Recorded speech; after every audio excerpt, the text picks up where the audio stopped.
First and foremost, before you can build a character, you need to have your relationships right.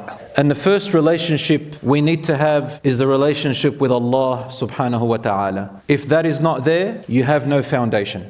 The first condition of building yourself is knowing yourself. Knowing yourself, brothers and sisters, is knowing what you have that you can give, that is useful, and what you don't have that makes you useless. Try to build those skills as much as you can. Number two, brothers and sisters, is called self-esteem. Self-esteem is your opinion of yourself. What do you think of yourself?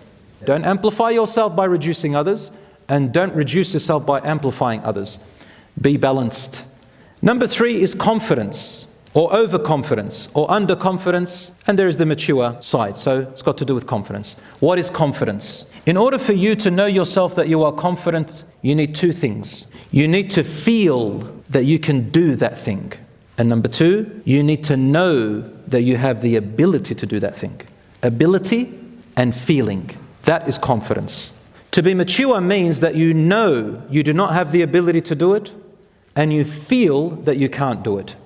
Overconfidence, brothers and sisters, is when you know you don't have the ability, but you feel you can do it. Don't do that, you'll destroy yourself.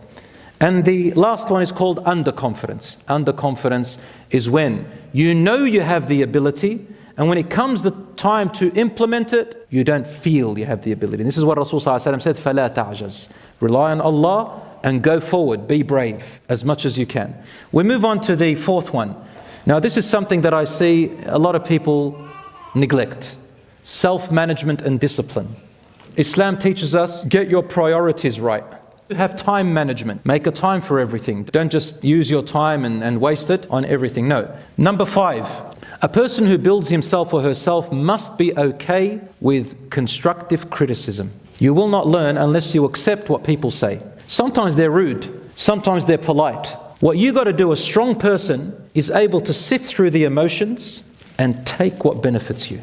Number six, you need to accept your mistakes and be okay with them, completely okay with them. And you need to own your mistakes. That way nobody has control over you. And this will lead you to forgive yourself as well. Some people have problems forgiving themselves. They can never forgive themselves. Accept that if you have done right by Allah, ask Him to forgive you, and know that Allah subhanahu wa ta'ala wipes everything away, and you are only human, you make mistakes and you develop and learn. Number seven, very important, brothers and sisters. A strong person to build themselves, take this advice. Very simple, yet very hard to implement. A person to improve their Islam is to leave that which does not concern them. Don't go into areas that are not your business. Don't ask about things that are not your concern. Don't pry into things that don't concern you. Anything in life. Number eight, avoid as much as you can jealousy, envy, and competing with others for the wrong reason. Competition is good, but not for the wrong reasons. Jealousy, envy, and competing with others for the wrong reason will destroy you, my brothers and sisters. It will destroy you. Number nine, your diet, your exercise, and your sleep. Three things.